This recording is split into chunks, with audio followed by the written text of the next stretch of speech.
Hello, survivors, and welcome back to the Apocalypse Postcast. I'm, of course, your host, Makeshift, and several weeks back, I posted a video from our friend Travis Blankenbaker on how he recycles used motor oil to run in his Apocalypse bug-out vehicle called Atomic Annie. But I wanted to go even deeper on the whole process with him as well. So if you want to learn all about how to power up your ride when there's no more gasoline, this episode is for you. My guest today is a Wastelander, Black Thumb, welder, and medieval armor smith, which is how he came to the post-apocalypse world. His Wasteland vehicle won Best in Show at the Wasteland Weekend Car Show in 2022 and is an absolutely incredible build. I can attest to this firsthand. But without further ado, or a don't, let's jump in with Travis and go for a ride.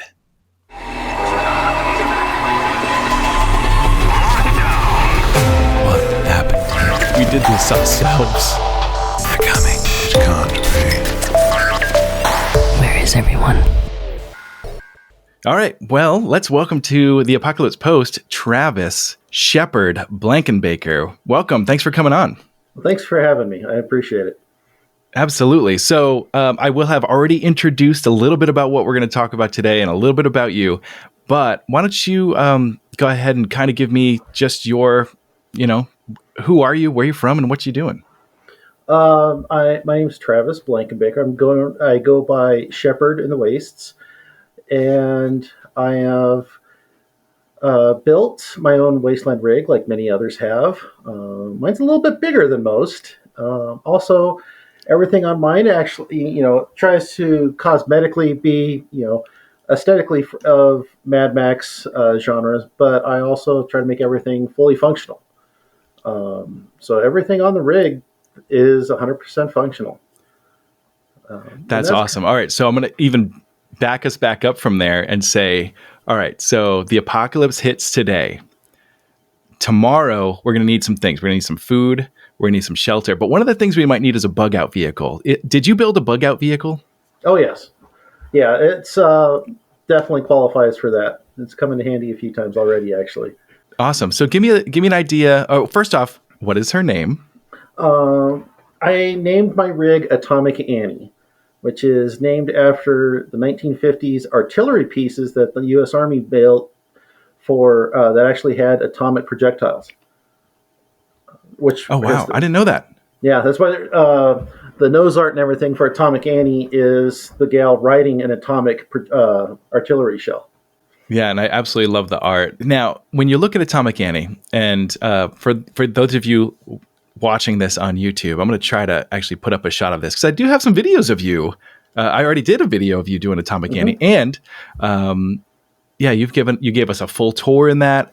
So I'm going to put some shots of that up in the YouTube version for you guys listening. You're just going to have to go with what we the questions I ask and the way it gets described here. So why don't you describe for us what Atomic Annie is? Because I know it's a bit of a Frankenstein vehicle. Oh, it's absolutely a Frankenstein vehicle. The base truck started as a 1972 F600, 2-ton truck. There's a big old feeder grain truck out of my stepmom's field. Hadn't moved in 20 years. She told me, "You get that out of my field, you can have it." So, yeah. Was part of that, hey, get this out of my field, just please take it? Yeah. Yeah, it hadn't moved. I think 91 was the last time it had plates on it. Had oh my gosh, 5-6 inches of dirt around the tires, and it was a little bit of an adventure getting her moved. That's wild. But I kind of took some inspiration from the War Rig and Fury Road. How it has a car cab on the back of the truck cab. So took off the grain feed bed, built a new flatbed, and then cut the cab section of a 1951 Chrysler New Yorker and grafted it on behind the truck cab. Full functional 6-door seat. All 6 doors work. 6-person seating. A little hallway in the center.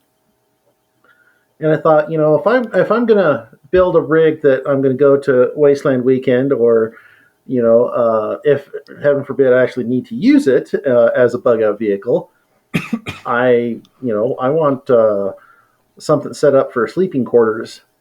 So I put a truck bed camper up on the back of it, which brings everything Fantastic. to, I think, 11 feet high and about 27 feet long. And currently Oh my about God. 18,000 pounds. 9 tons. So Yep. there's probably a lot of places you can't go, right? Under bridges, over bridges, certain ones, right? Most bridges, most semi trucks actually run up to 13 feet. So Okay. most stuff is fine. I do have to kind of watch. I'm in small town, central Wyoming. So there's like there's a walk path bridge that I can't go under for one of the local car shows. I have to kind of take the long way back through some alleys to get into that area. I've only had one Gotcha. spot Wow. that I couldn't go because of the weight, and it was about 100-year-old dam in a little bridge section over the spillway. Oh, okay. Now, if I had another axle, 9 tons to be fine. But for only a twin axle, I think the limit was 7 or something like that. Okay. All right. So it's one of those weird things where spread out your weight and you're good. Yep. Got it. Now, so you said it's made with a truck, a car body, and a camper. And with all that, even with all the height, you still have a ton of ground clearance and like some pretty capable tires on it, right? Oh, yeah. Well, and all of that built it. And then in 18, actually body swapped all of it onto a heavier international truck with that's now diesel. And yeah, I've got, easily 15, 18 inches of ground clearance over most of the truck. The rear differential, of course, drops down to maybe 12 inches. And I think the front axle is right around 12 inches as well. Even with the big grill guard, everybody's like, oh, you don't have any ground clearance. Like, my grill guard has 12 inches of ground clearance. So, oh my gosh. As you're building this, I'm sure you're, taking inspiration from different movies, from different post-apocalypse scenarios. Like, what is there like one particular scenario that you built it for? Because it kind of feels like, I don't know, maybe zombies are at play, but definitely like you're trying to keep some people away. Like it's a protected beast in a way, but also it's got all the comforts of home. Right. I kind of actually try to apply it for as a general purpose. If something does happen, I have no idea what it's going to be. Whether it be, some type of viral outbreak or zombies or EMP, nuclear war. Nothing's going to cover for every scenario. So if I can make it decent at most scenarios, I'll run with that. But yeah, it's definitely armored. Not really heavily armored, but the doors do have armor and stuff on them, for, if anybody does get too froggy with it, but. Right on. And so you had mentioned, I think you mentioned, maybe you did before, maybe you did after we started, I'm not sure. But what did you build Atomic Annie for? Was there, I don't know, a particular event in mind? Oh, it was very much inspired to go for Wasteland weekend. I had found out about the event and like, man, I really want to go to this. And don't get me wrong, I love camping and I've got a hell of a good camp set up. Canvas tent. I do medieval events too. So, I mean, I've got a pretty good setup. I just don't want to camp in sand. So I'm like, okay. I understand that. If I'm going to build, and I've always wanted to build a rig. I just can never really justify it. Like, okay, am I ever going to use it? Am I going to, how do I justify the cost, time? And with that, and like, okay, if I make this rig and I make it like a camper, I can use it for, and I have used it for just normal camping, going to the reservoir and stuff. And yeah. Oh, very cool. How did Wastelanders react when? Oh, how do they react when they see your rig ride by? Oh, everybody always loves it. Always a big hit. Yeah. The first Wasteland I was at in 2017 got one of the minor awards. I shouldn't say minor, but one of the secondary awards at the car show for Awesome. most Wasteland Survival Ready. Yes. Like yes. actual Do you remember practical. who took first? Yeah, it's Fifi Fury took first that year. Fifi Fury. Oh, I don't know if I know that one, but yeah, sweet. it's the big it's a 70s Fury on probably a 2-ton truck with gunner's hatch or gunner's pods where the doors are, and probably at least a dozen big old boomsticks off the back, and fantastic. Yeah, hell of a rig. I had no qualms about losing to that rig. And then this year, upgrades and everything else. Actually, I did make best in show at the Wasteland Car Show. Congratulations! Thank you. Heck yeah, that's awesome. Oh, that's so fun. Yeah. So, what's your favorite thing to do with Annie when you get her out to Wasteland? I love driving around and giving people rides. And you'll see. I mean, it's part of the Mojave Express. If you can kind of see it, as far as basically, running around. If Wasteland can be is pretty a good size event. People are walking. Either hey, you need a ride? Jump in. Yeah. I was going to say I don't think I've ever seen you not driving Annie around. That's pretty much just Annie's just doing loops the whole event, and it's pretty cool. Honks, horns honking, people jumping in, jumping out. You're giving tours of the thing. It's pretty cool. That's part that I love. I mean, I spend probably at least half, probably 2/3 of my time at Wasteland driving around. Yeah, gotcha. Yeah, it's not a bad gig to have. No, it's been a great time. I mean, one, to meet people, and for people that don't have friends that are black thumbs making this kind of stuff, or just mechanics, not even black thumbs, but that can actually freaking, hey, I got a ride in a freaking Wasteland rig. Oh yeah, it's magic every single time. Yeah, I mean, like this last one of the best times or best parts of 22 for me was a gal that became friends with and was able to run around. She was running around in a wheelchair, and so I was able to, we were able to get her up on the front of Annie, sitting up on the front of the bumper, and just cruising around the vet and everything with her up there was absolutely. She was having a blast, and that's awesome. Definitely one of my high points of the event. That was awesome. Fantastic. All right, so not everyone's a mechanic. I certainly am not. I mean, I've done some oil changes. I've changed out some components, but man, when it comes to swapping out an engine, redoing an entire drivetrain, bonding completely different body parts to a chassis and making them all work. Where did you learn all this? Actually, I've been a professional welder for 20 some odd plus years. And actually, that's a good skill set.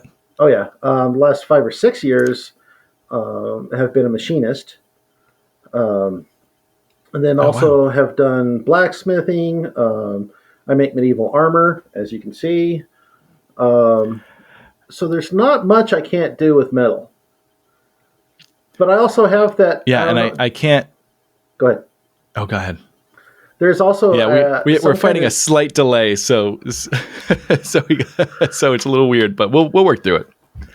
There's some kind of syndrome or anything. I don't know if it actually has a name, but I've heard it referred to as that. If you have that, you see something like, oh, I can do that. Oh yeah, I can do that, and I can do that, and even if you don't have a clue how to do it, and sometimes you bite off a whole lot more than you can chew, and then you just keep taking bigger bites until you can get it done, or figure out how to do it. Yep. Yeah. So with all the different pieces you put together, It's not such a big deal in the Mojave Desert, but back home, I'm sure it is. Tell me, how many leaks have you had to plug?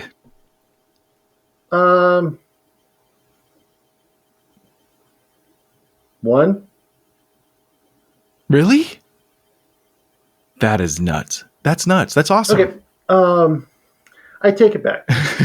No, so the truth comes out. As far as just a straight leak, well, there was one in the camper. The door, Okay. all the door seals are 70 plus years old. So none of the door seals, especially in the car, are anywhere close to sealing. So those I've slowly been trying to replace, and getting actually factory ones is extremely difficult, if not very expensive, for a 51 Chrysler. I believe it. You can get them. It's just I'm not going to put that kind of money on them.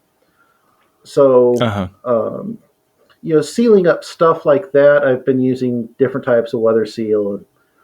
But as far as like leaks in the pop riveting or any of the sheet metal work, any of the welds, no, they've all been fine. That's great. Oh, cool. And I suppose when it comes to a Wasteland vehicle, it's like, it's got a leak. It's going to rust. It's just going to look better. Well, to a degree. I mean, I live in Wyoming. There's been times that Annie's had 1.5 feet of snow on her. Oh my gosh. Yeah. So I do try to, as they pop up, I need to fix that door seal, or what I thought was fixed is not fixed, and I need to add more door seal to it, or thicker foam, or, but the door seals have been the only thing that's really given me any kind of issue. Yeah. Gotcha. Well, that's cool. Not bad. Because, I mean, I'm looking at where these different pieces of 4 different vehicles come together. And, I mean, it's going to take a lot of work to get it all to stay in place. First off, I have no idea. I mean, you got to have a whole crane system to get it all where it needs to go, right? Nope. Of some kind. No. The only thing that we used to Really? kind of, let's see, the car built the entire flatbed on the truck, and then got the car up there with, I think there was 5 of us. Okay. So you had a little bit of help. Oh, yeah. Well, we stripped all the doors. Actually, the doors on that thing are stupid heavy. Cut it off the frame, and, so we lightened it up as much as possible before we put it up there. Yeah. The only thing I used any kind of machinery for was actually putting the camper up there. I did borrow a forklift for that. Other than that, even when I swapped the entire body onto a different chassis, that was all done in my 2-car driveway in front of the house with no machinery. Oh my gosh.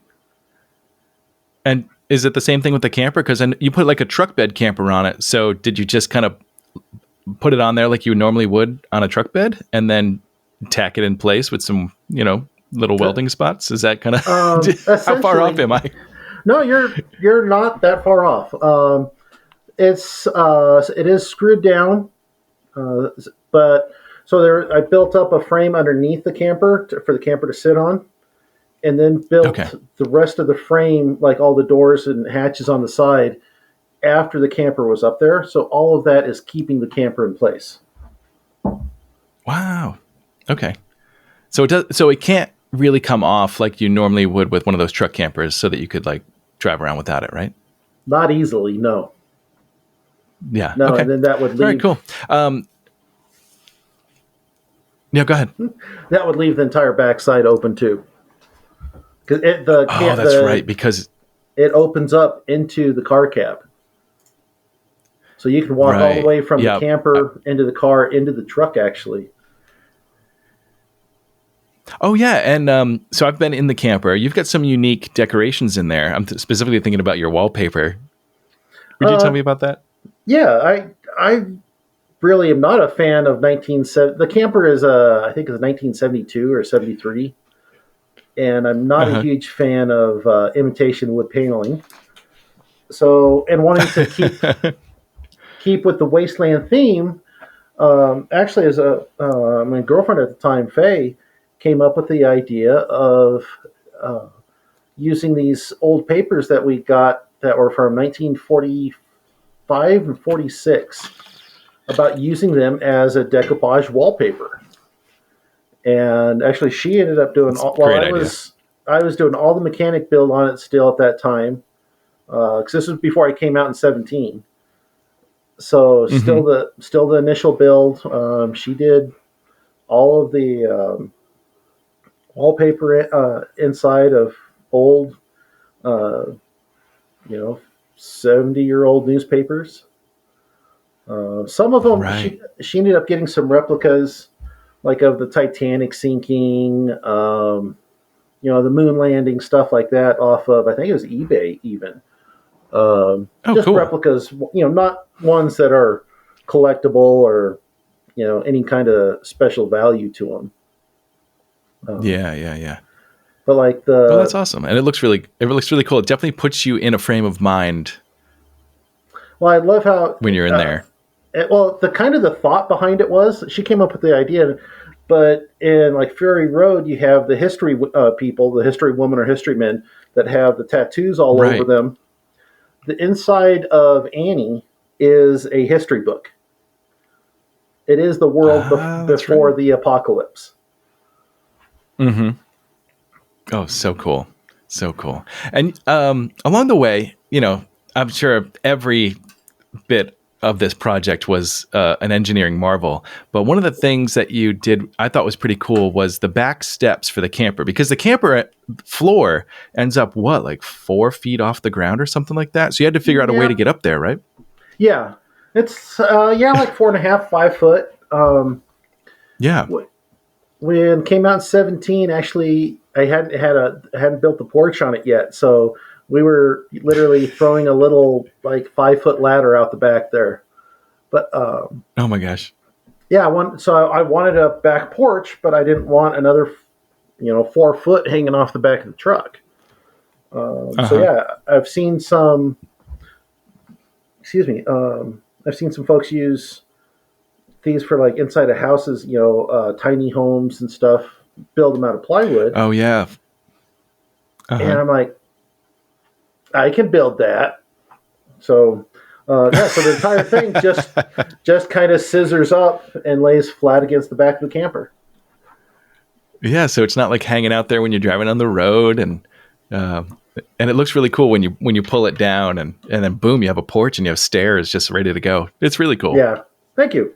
It is one of the points I'm just so many of these things. It is one of the points I'm most proud of on the truck. Yeah.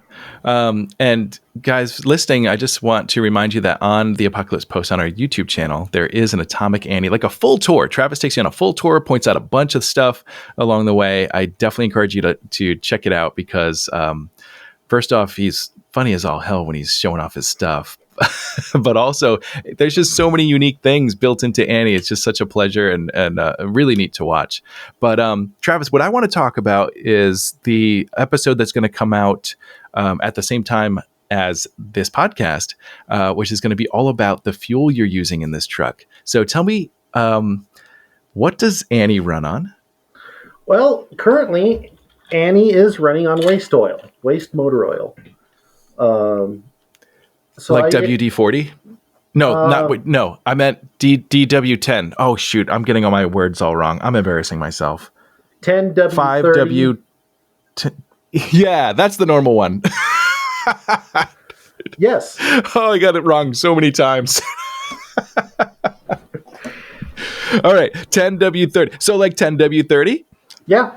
I'm not editing that in. I'm going with my mistakes. Good. All right, cool. So you're running on used motor oil. How is this possible? Initially Annie had a gas motor in her, and after not having that great of power and getting 5 miles a gallon, I decided I wanted to go with a diesel motor. I purposely chose a mechanical diesel engine. So anything built before mid-90s, whether it be Cummins, International, even Power Strokes, not the Power Strokes, but the IDI diesels they have in Fords. were all mechanically driven. There wasn't any computer drive or anything.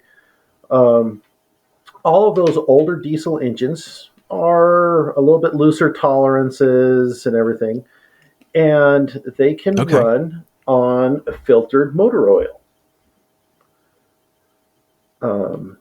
That's wild, because diesel is kind of it's more of an oil petroleum product than like gasoline, right? Yes. Because I've definitely heard about people using home heating oil to run their diesel engine because it's practically the same thing. Is that kind of, are we talking about all kind of the same stuff here? Yes. Well, home heating oil is actually extremely close to diesel and kerosene. It's closer to diesel than it is to like 10W30 engine oil. Oh, wow. Wow. Oh, so it's even a step closer. Right. Yeah, they're nearly interchangeable. But don't do that because you're not supposed to. Well, that's part of the reason. I don't know about home heating oil, but that's like off-road diesel is all dyed. They actually put a red dye in it so that it doesn't get used on the road. Gotcha. Right. Farm equipment, construction equipment can use off-road diesel because it's cheaper because it doesn't have all the taxes on it. Right. Yeah. But if they catch you with red diesel in the tank, it's pretty good fines. Gotcha. Okay. But the oil. Yeah, that makes sense. Go ahead. Oh, that was it. Yeah. So, I think you were about to tell me why Atomic Annie can run on the used motor oil. So with the diesel engine that I put in it, it's a 1981 International DT466. It's really super common in buses and heavy trucks, medium trucks, excuse me, not like the big semis. It's not that big. But being a mechanical diesel, it'll run on just about any oil product. So now that's fantastic. It works best if you can start and stop on regular diesel. But once the engine's up and running, switch to a used motor oil, and then runs fine. You don't have to modify the engine or anything at all. If you're running a lot of motor oil, you can adjust your timing a little bit. Will give you a little bit better burn, a little bit better power, but there's nothing required to change on your engine to do it. Wait, so is this when I see in a movie where like, all right, so the airplane is out of gasoline or out of whatever it runs on, and then they take like a spirit, like a really hard alcohol, like a vodka or something, and they'll pour it in the engine. Is this kind of that same idea of like anything that burns can run an engine? No, it's that the alcohol burning is more for gasoline motors. And that literally so that'll be... That'll be my trick for my car. Everything to do with the actual burning qualities of whatever high proof liquor you're using. Okay. Okay, that's good. All right, so tell me, where do you get your used motor oil from? Like, because I can't imagine it's easy to track down. Yeah, it is. Really? Oh yeah. Automotive shops, any place that does oil changes, or places like I've got some of it comes from a guy who works at a place they service industrial generators. But yeah, especially like any kind of mechanic shops are really good. But a lot of them actually. So one of the other things that you can do with waste oil like this is they make heaters that run like big for shops, for buildings that run on waste oil. Okay. And a lot of, or at least around here, a lot of mechanic shops will use those to burn up the oil that they get from doing oil changes and stuff like that. Not only that, it's just... Wow, and are they... Go ahead. Are they like happy to get rid of it, or is it like cheaper for them to like give it away than to recycle it? Like, why I don't know the question is here, but like, why do they just let you have it, I guess? Because then they don't have to deal with it. They don't have to find somebody to take it to recycle. Okay. The biggest thing is you got to make sure that it's clean. And when I say clean, that there's no biggest thing is you don't want water in it. If you have water in the oil and you send it through your truck, it can damage your engine pretty badly. So yeah, gotcha. Wow. Okay. And so tell me why are you using used motor oil versus like just going to the pump and using regular diesel for Annie? A couple different reasons. The biggest thing is cost. Annie gets 8 miles a gallon, which for an 18,000 pound truck really ain't bad.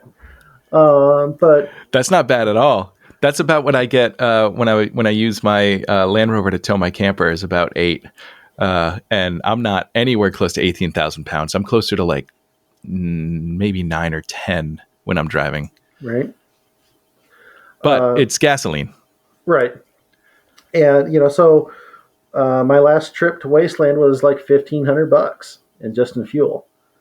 If I can cut that down, even better. But the other thing, one of the reasons I chose the motor that I did is because it can run on waste oil. So if, the need arose, I could go scavenging waste oil and have a lot more fuel options available to me than gasoline or straight diesel. Oh yeah, so now we're talking about that actual post-apocalyptic scenario where you still want to get around, but no one's refining fuel anymore, and gasoline. Well, tell me, what's the shelf life of gasoline versus diesel? Well, the biggest thing is diesel does have a longer shelf life, and it can be years. There's plenty of folks and videos and everything saying that, gas goes bad after 4 weeks. Okay, maybe does it start to degrade? Sure. I don't claim to be a fuel engineer, but I do know my dad's Corvette had 10-year-old gasoline in it. We got it to run on it and ran fine. Would it win any? Was it going to win any races? No. I'm sure it didn't have the power that good fuel has, but it'll still run. Gotcha. Generally speaking, gasoline you are looking at a couple years. Anything past maybe 3 or 4, it's going to start turning. It actually starts turning into a type of varnish.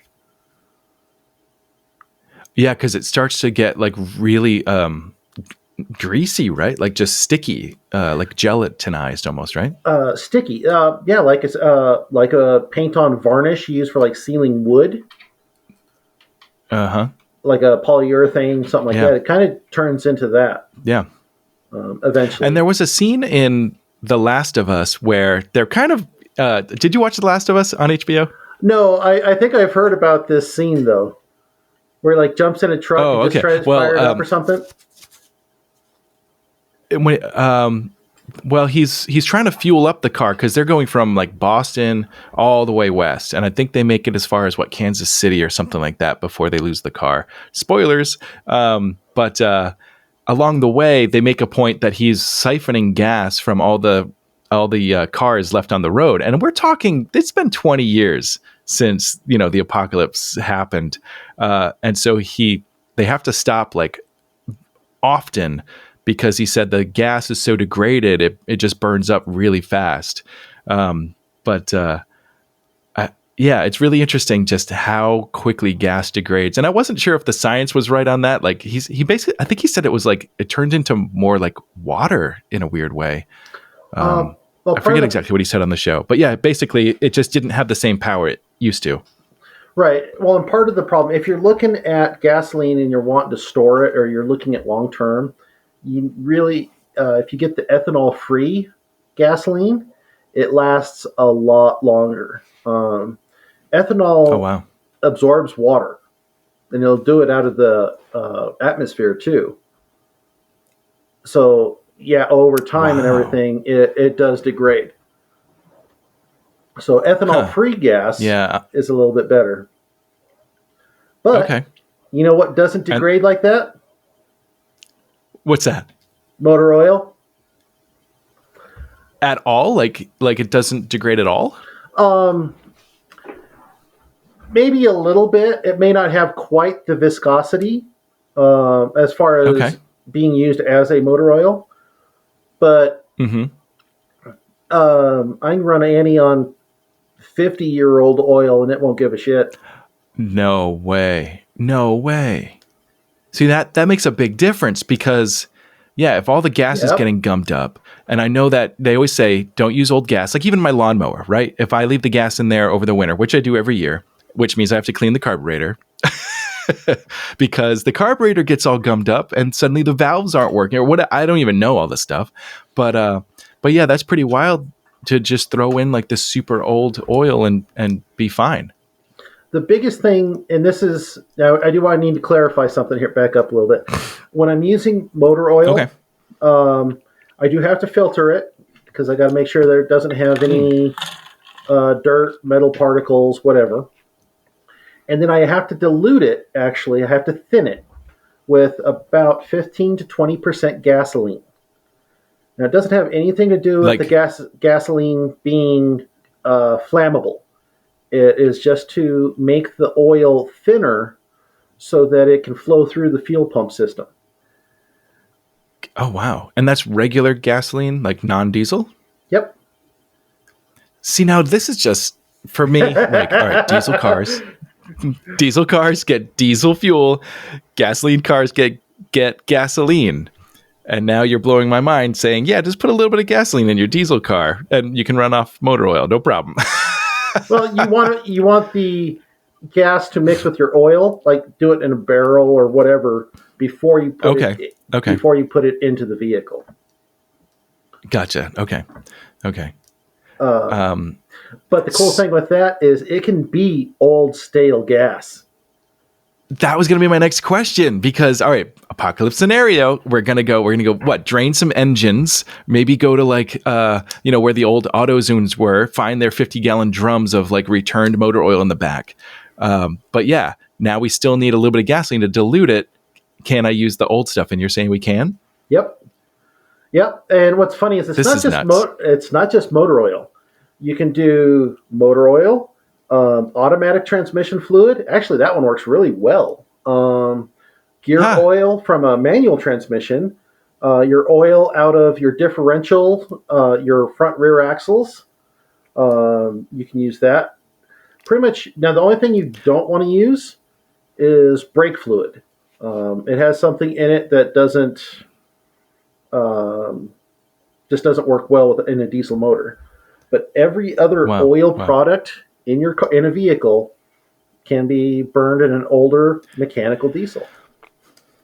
This is wild because, like, all right, so I'm thinking about all the specifics that modern cars need, right? I'm going to go back. I've got a Land Rover LR4. It absolutely has to have premium. If you put regular in it, you're not going to destroy your engine, but your engine's not going to be happy with you.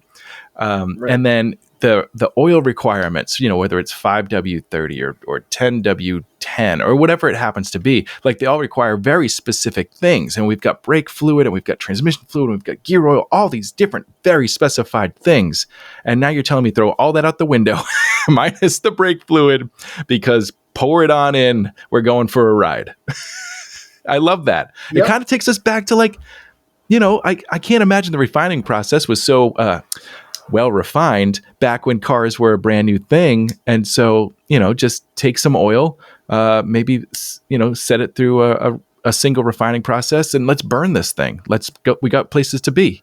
Well, if I'm remembering right, and I know somebody will probably comment on this, that, I'm not holding my information right, that I want to say it was Daimler.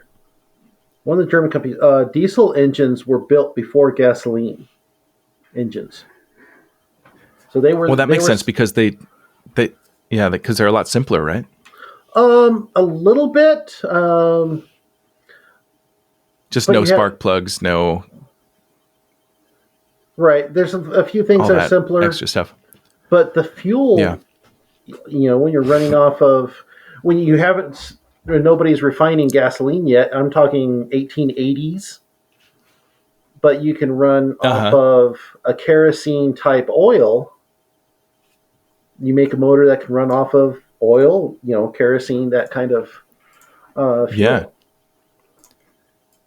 Yeah. Wild. Kerosene and diesel are nearly identical as well.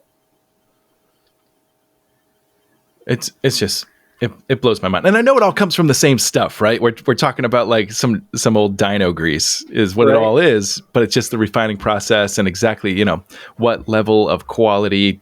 Because I know that like when they have the raw oil, they'll say, all right, here's the good sweet crude. Let's make gasoline with that. Here's the tar sands, gross stuff. Let's make some heavier stuff with it. It is really, really fascinating. Just all the, technology we've come up with in 150 years of vehicles.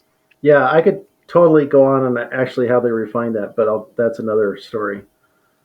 Yeah, we'll save that. We'll save that for another day because I want to know. You said you had to filter the oil out, and I know you made your own rig because you showed this on your Facebook group, which is how I even found out about it. No, on your Facebook profile. Tell me about your filter rig and like what the process is. Well, there's two major ways that people do, and this is definitely not just me. There's plenty of folks that do this, and I've been doing it for decades. Like the old trucking companies before emissions was a thing back in the 70s and 80s, they did an oil change on their semi. They would take the old oil, dump it right back in the fuel tank. No kidding. But so one of the best ways to do it, you can run it through a filter, some kind of a sock filter, and in a pinch, I've seen guys actually, and not even in a pinch, I've seen some guys just doing it very thrifty and using bed sheets. Oh, wow. Using multiple layers of bed sheets and letting the oil slowly drip through there over days or whatever, and to filter out any of the heavies, like I said, any metal particles, stuff like that, because you want that out of there before it hits the fuel filter in your engine. The other way to do it is with a centrifuge. And that's the route that I went with because I don't have to deal with changing filters. I don't have to buy new filters for it or anything like that. It's self-contained. And so it's got a bowl about that big around. You'll see it in the video. And it spins at 5,700 RPM, which puts about 4,000 Gs of centrifugal force on the inside of that bowl. So any metal particles, any dirt, anything that's not good, clean oil sticks to the outside of that bowl. And as the oil level fills, the thin, clean stuff comes to the inside. It actually overflows a lip, comes to the outside, drains down as clean oil. Oh, well, that's pretty cool. Yeah, I mean, it's ridiculously simple. And it doesn't sound ridiculously simple, but I'm going to take your word for it. Okay. It may not be simple to make one or anything, but once I saw the videos of like how they were made, I'm like, oh, I can do that. Okay. Yes, I love that. And man, you need to make a T-shirt. I can do that. Just right across your chest. Oh, I can do that. Definitely. I totally should. Yeah. And the one I built can clean about 5 gallons in an hour. Okay. Which is, from what I've seen, is about average for at-home centrifuges. Well, there's actually places that make them for people to, reuse their own oil. Cool. They use them also for running waste vegetable oil, for running that through a diesel motor as well. Oh, yeah. So that would be the other question is, like, could Annie also run on biodiesel? Is that a different thing? That is a little bit different thing. Biodiesel is actually a diesel product. It is just from natural or not like plant-based oils instead. But you can actually run the old mechanical diesels on like cooking oil. Peanut oil, corn oil, any of that kind of vegetable oil. You can run them on that as well. You just don't want to mix them. Yeah, I actually, okay, gotcha. Yeah, because I had added that in the ones who came before the short story that was last season on this show, and I mentioned finding those old like fryer grease vats behind restaurants and using that to help create diesel fuel. Had I known about this whole idea of using used motor oil, I would have put that in there too. So maybe that'll be in the next chapter. Nice. The biggest thing is, like I said, you can't mix them. And unless you're... But could you run one and then the other on the next tank? I would probably run diesel between it, like run some motor oil, run it straight diesel for a while to kind of purge the system, and then go to vegetable oil. Cool, gotcha. The reason I use motor oil, though, is it's a little, for being a bit of a gearhead, it's a little bit more accessible. But also, I live in Wyoming. Vegetable oils thicken like to solid in even when it starts getting cold. So if you run vegetable oil up there's here, something to think about. You have to like have a heated tank, and it's kind of a kind of a pain in the ass. But if you're, let's say, in Texas, Florida, California, vegetable oil is very much a viable option for mechanical diesels. Gotcha. So what did your filter, like your recycling setup, cost you? I ended up building my centrifuge. I don't actually know, most of that I scrounged parts for. Even the pumps, honestly, I think I've got probably less than $50 in it. What? Really? Oh, because did you just is everything recycled? Because I know you get a couple drums. Are those kind of found and repurposed? Free from work. And they would be honestly That's free awesome. for you can get oil drums, like even if you go let's say to the landfill, pretty much any company that uses them, like mechanic shops, stuff like that. And like, hey, can I have an old drum? They're like, yeah, sure, it's over there. Yeah, please. Yeah, please cool. get rid of it so we don't have to deal with it. Yeah, that makes sense. Yeah, especially after it's got oil, because oil is like anything. Oil is technically considered like a hazardous waste, right? It has to be. Well, okay. I don't know about California because I know they're a lot stricter on a lot of that stuff. But generally speaking, right. If it's under a certain quantity, it's not considered, because then everybody that changes the oil in their car has to have a hazmat license. Oh, right. So right, that's a good point. I know for transportation, at least, it was saying anything under 119 gallons doesn't need hazmat, or if it's in individual containers less than a gallon, or there's stipulations for it. Yeah, that's a good point. And because I know that a lot of trucks, depending what they're hauling, especially if it's a gasoline truck or an oil truck or something like that, they have to have the hazmat symbols on the back of the truck, and it would be kind of ridiculous if every single car had to have that. Right. Exactly. Yeah. Okay. All right. Cool. Well, sweet. So, are there any other unique things about Annie that would kind of keep you going in a post-apocalypse world where there's no more manufacturing? I guess tires would be my next question, right? Because tires also kind of have a shelf life. They do. One of the ways, I can't change the shelf life and I can't make tires. So one of the things that people can do to help their tires last longer is keep them out of the sun. Just keep them covered up. This UV doesn't treat them too nicely.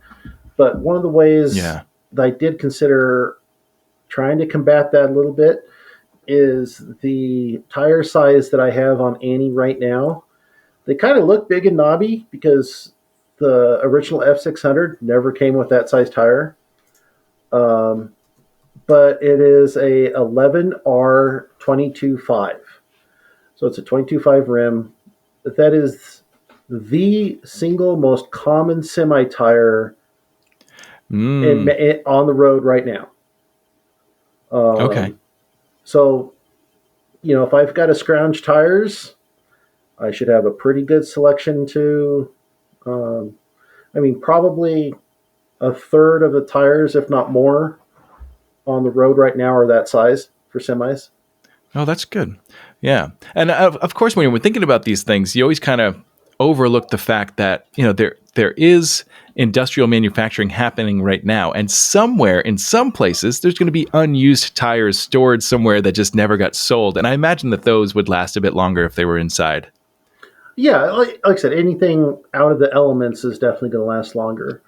But realistically, and it's kind of, with everybody talking about fuel not lasting and, let's say some world-ending event, both, you look at both Fury Road and The Road Warrior, and both of those movies are based on the fact that somebody has figured out to refine fuel.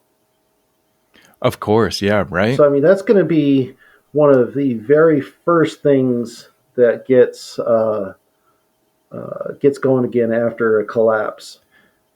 Right. Yeah, you got to figure any remaining government or even any community that's still trying to prosper in any way, there's a few things that they'd have to figure out, and that would be like food, clean water, how to keep the sewer system flowing somehow, and energy.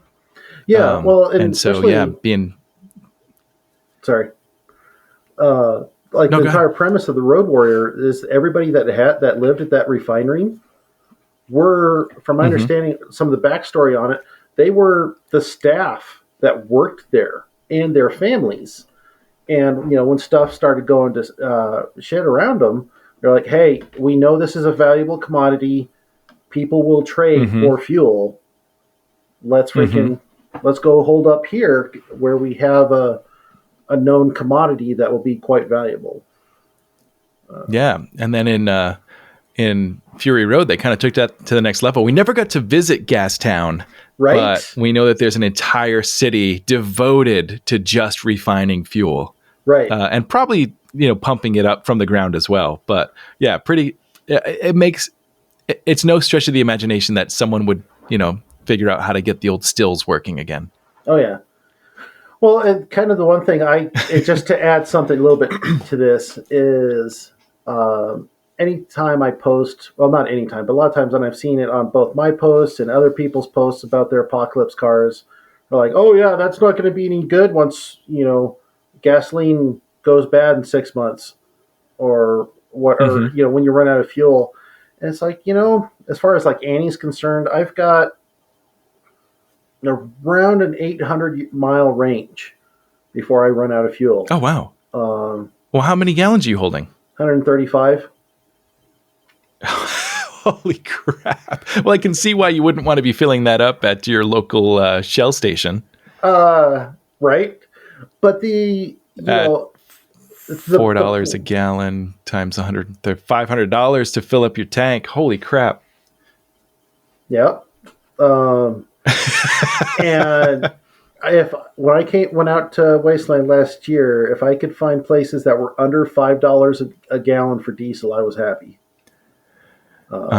Yeah, it's wild. Because I think California was around $7. Oh yeah, so I guess you could potentially do the first 800 with your fuel that you start with, but then it's a 1,500-mile ride, give or take. I go down to Albuquerque to join up with the Great 40 migration.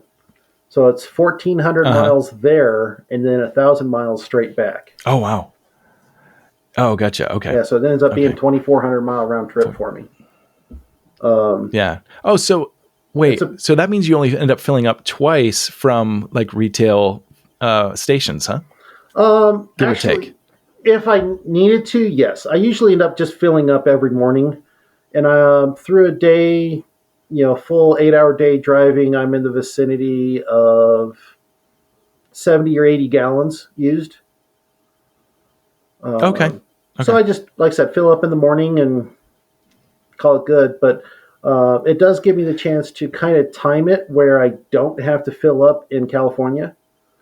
Right. Yeah, that's one of my strategic things. Every time I make that drive is before I get to Needles, the last stop in Arizona, I make sure I'm filling up everything. And now that's when I'm going to fill up my gas cans for my generator. I get 20 gallons of extra gas plus fill my generator. So yeah, I've got 22 and a half gallons that I'm not going to pay those California taxes on. Of course, on the way out, there's no way because it takes me about a tank to get to the event. Well, actually, a couple of tanks. So I have to get it a few times before I leave the state. I can usually time it where I can get to Vegas because go through Vegas and Salt Lake City on my way back. I can get about to Vegas before I need to fill up.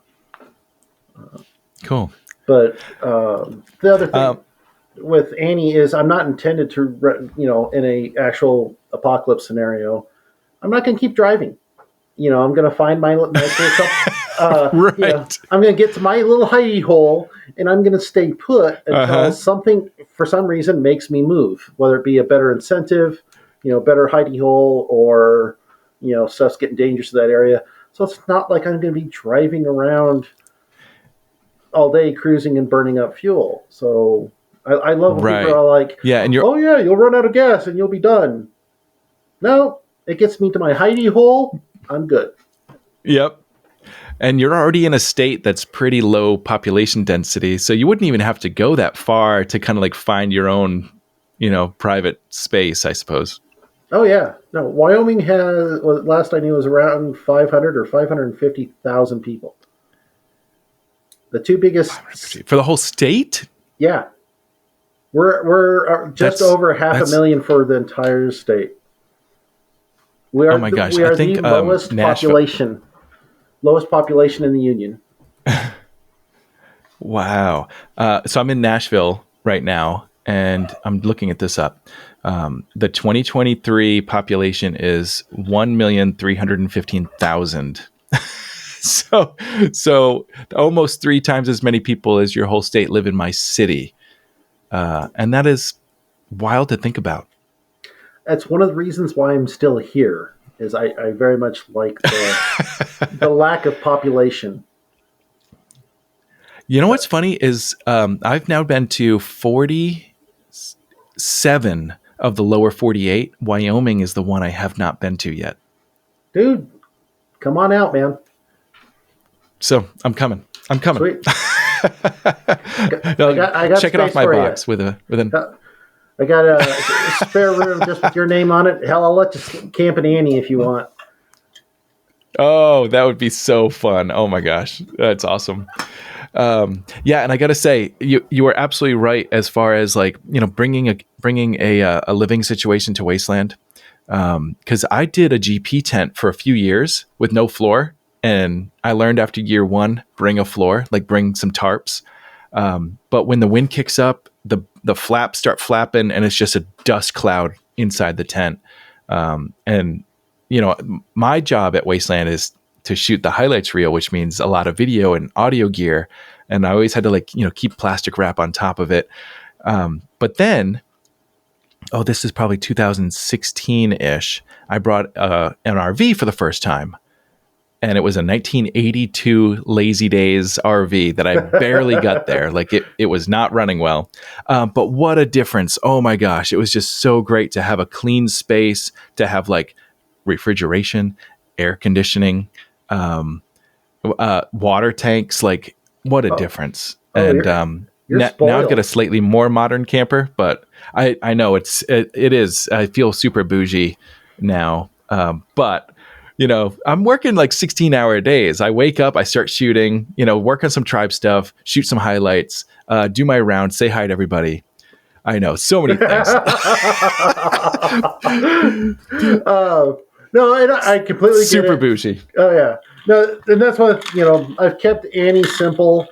I don't have a refrigerator. It looks like it has one. It's actually an ice box. Yeah, it's got the space. Yeah. No. Oh, an actual ice box. Yeah, like it has a shelf in there. You're supposed to put a 20-pound block of ice. And it even Have you done this? No, I haven't actually. I should.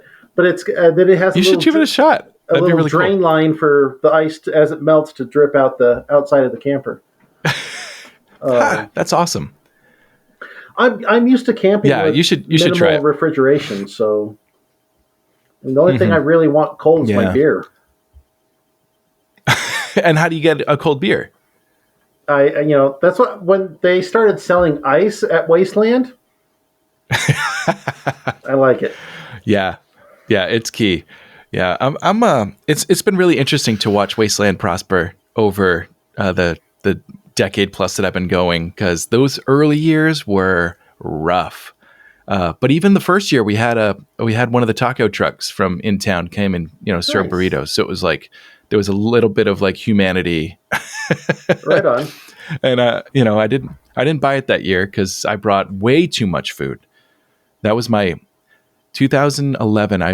I had a cooler full of like pre-cooked meats and just a bunch of stuff that I could just throw on a gas grill real quick to heat up. And I ended up having 3/4 of the cooler untouched, and everything just went bad because the ice melted. And the next year I tried to go a lot more simple, like tuna cans, and I tried a couple MREs, not doing that again, but like really simple, like picnic stuff. And I went too far in the opposite direction. My stomach was so upset at all like the packaged cold food. So now I find my happy in between, like, deli sandwiches is kind of my go-to, like make a turkey sandwich for lunch every day, just so I can be in and out as fast as possible. And then at night, it's usually like the tribe is cooking and we have this whole, like, the guys do the smoker and someone will jump on the fire and, whip up some stew or something. It's a blast. Yeah, most definitely. Usually we try to like cook a breakfast, cook a dinner, and then throughout the day graze, because depending on how you're feeling with the heat and everything, you may not want something heavy, something light. Yeah, I know during the day you want something really light, but you have to force it down. You can't not eat. You have to eat something. Yeah. Yep, that's a big thing. Yep, agreed. Well, what's your next project now that Annie's Annie will probably never be done, but Annie's in a really good spot right now. What's your next project? For the most part, I still got there's some upgrades I want to do to Annie's motor, give me a little bit more power out of it. But I got two projects kind of in the works. I picked up a 1954 Mercury custom or deluxe coupe, not wastelanding it. It was kind of a true bar find. It was in storage at an old upholstery store since 1975. So it had. Oh my gosh! The dust on it was older than I am. And it's in great shape. So I'm working on getting that running. I've got a tow behind for Annie that's been out to Wasteland with me twice now. And it's a tow behind what? A tow behind truck.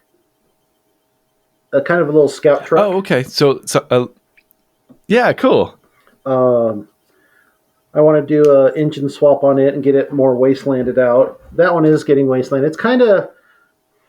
It's wasteland light right now. Like, it's still allowed in the gates and stuff, but it's all desert camo and it kind of looks like Bob's hunting truck right now. But gotcha. I kind of want to get. Part of me kind of wants to do a diesel on it too, just so I can do the same thing with the fuel. But I'm not quite sure on that one yet. Finding smaller diesels, there's a couple of them, but older mechanical diesels that are small enough to put in a F-150, there's only a couple, so I'm not quite sure if I'm going to go that route or not. Okay. But yeah, it's a short bed, little 89 F-150. They call it flat towing, so it's got a tow hitch on the front bumper that I hook up to the back of Annie and tow it right along too. Oh, fantastic. Yeah. Kind of a fun little scout truck to go putz around in. Yeah, nice. Yeah, something a little bit smaller. And Annie fits through the gates, right? Yeah, Annie fits through the gates. Yep.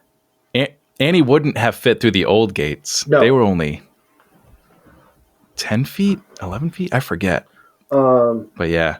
I think 17, because when it was the first year I made it. Yeah, 17 was the first year for the new gates. Yeah.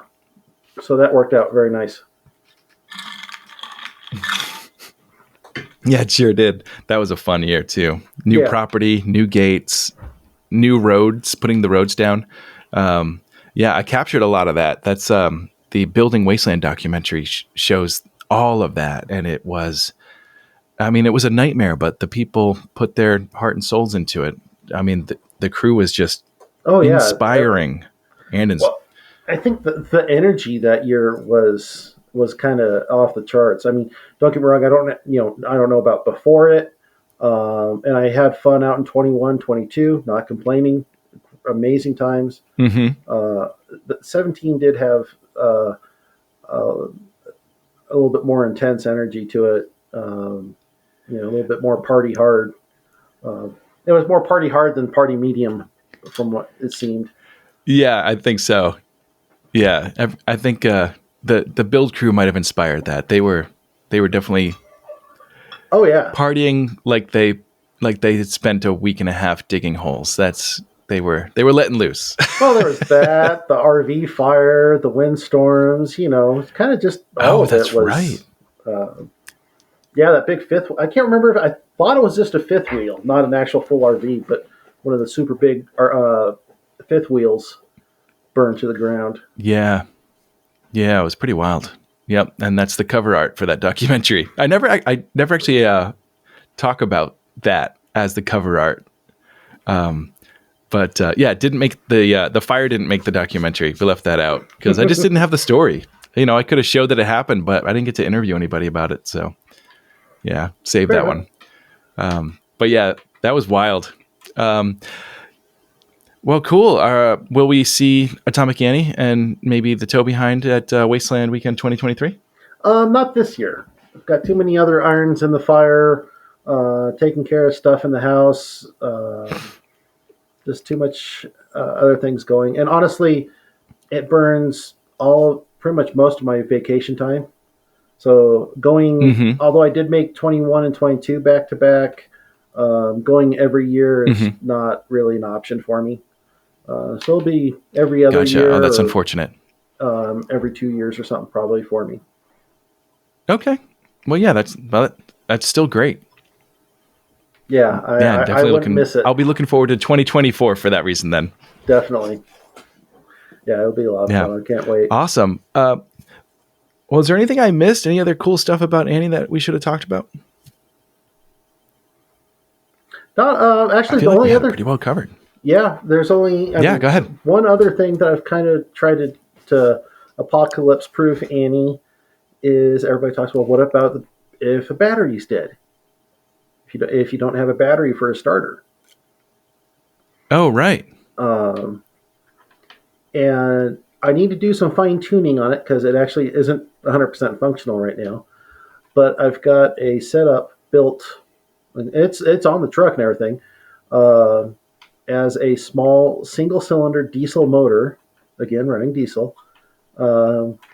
Actually, that one should run waste oil as well. Okay. As an auxiliary starter. So it's kind of like a little lawnmower type motor that I can start that up. Oh, okay. And then would that be like a pull start? Yeah, it's just a normal pull start, and then use that motor to oh my gosh. turn over and start the main motor. That is wild. So I still need, like I said, to do some fine tuning on it. But yeah, it's there. All right, I'm going to throw something at you. Feel free to tell me how ridiculous this is. Okay. airplane propeller on the front. When you go to start the truck, you grab that propeller and you yank it down as fast as you can. Unfortunately, with this type motor, no. No? Okay. So it takes a lot. And I don't even know if that was a thing. I remember seeing that in like cartoons where they would start an engine that way. It was a thing. It was with older, especially World War I era aircraft biplanes and stuff. But you're looking at a lot smaller motors, and they were gasoline. So it's much easier to actually get the motor to turn.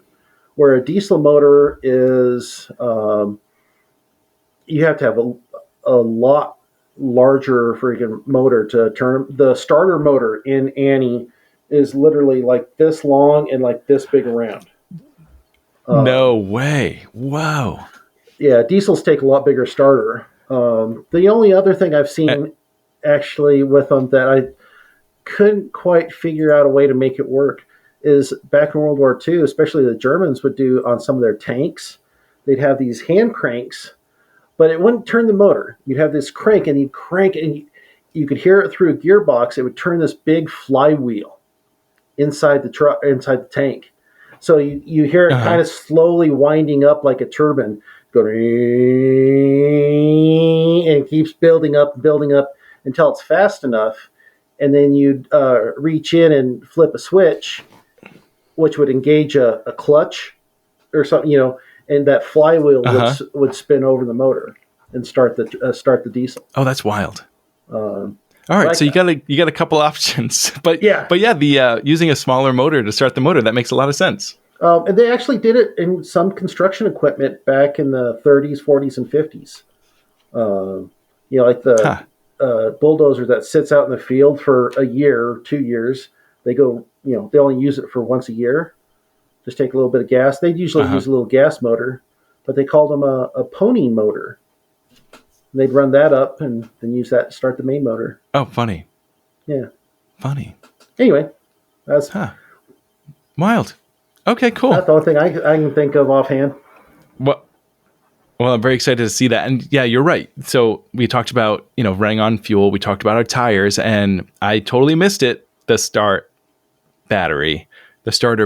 And so, yeah, that's a really unique answer to that. And I love that you're kind of going back to this like older technology that was there before, modern starters. Yeah, because any gas motor, even without the starter, still takes electricity to run for spark plugs. The older diesels, no spark plug. Even if the motor itself in Annie, a mechanical diesel, does not take electricity at all to run. At all. Wow. There's no, other than the starter. Yeah, that's pretty cool. So, yeah, it's, they do have their advantages. Pretty neat. Wait, would you still need a battery to run like headlights, or would that just come straight off an alternator? That would come off an alternator. Okay. Annie has an alternator and a battery and everything to run all of that, and lights and stuff like that. But as far as essential to, make the motor run and be able to drive the truck, I do not need electricity. Headlights would be nice at night, but Of course. But who's traveling at night with all those raiders out there anyway? Yeah. Not me. Yeah. I'd be, not. I won't intrude on your campground, your safe pocket of world. But I'd probably be at the campsite right next to you. Of course, figuring out how to run my air conditioner. Be like, hey, Travis, can I borrow your alternator real quick? I'm getting a little warm. All right. Well, thank you so much for, giving us this audio tour of Atomic Annie. And a few of the other projects you've been working on. This is fascinating to me because I am not a black thumb whatsoever. And I am very technology oriented just in my work, in my world. And so I find all this super fascinating, and I thank you for sharing. Anytime. Always a pleasure. Awesome.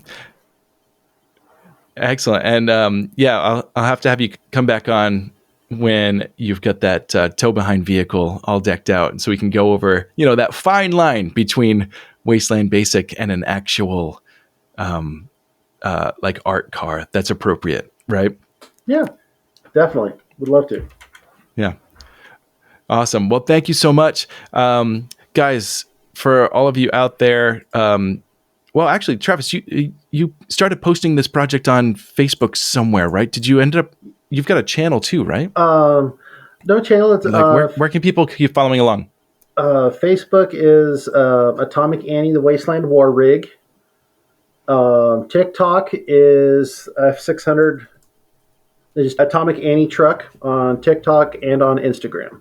Okay, very cool. Yeah, so follow along because Travis is always working on something cool. I've learned a lot just watching those posts. So I appreciate that you share with the world. Yeah, good deal, man. Awesome.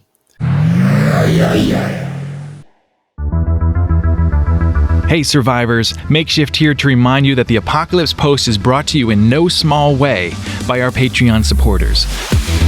Join the ranks for early access and exclusive content with support levels now named for fancy Fallout-ridden factions like the $2 per creation Drifter or the $7 Wastelander.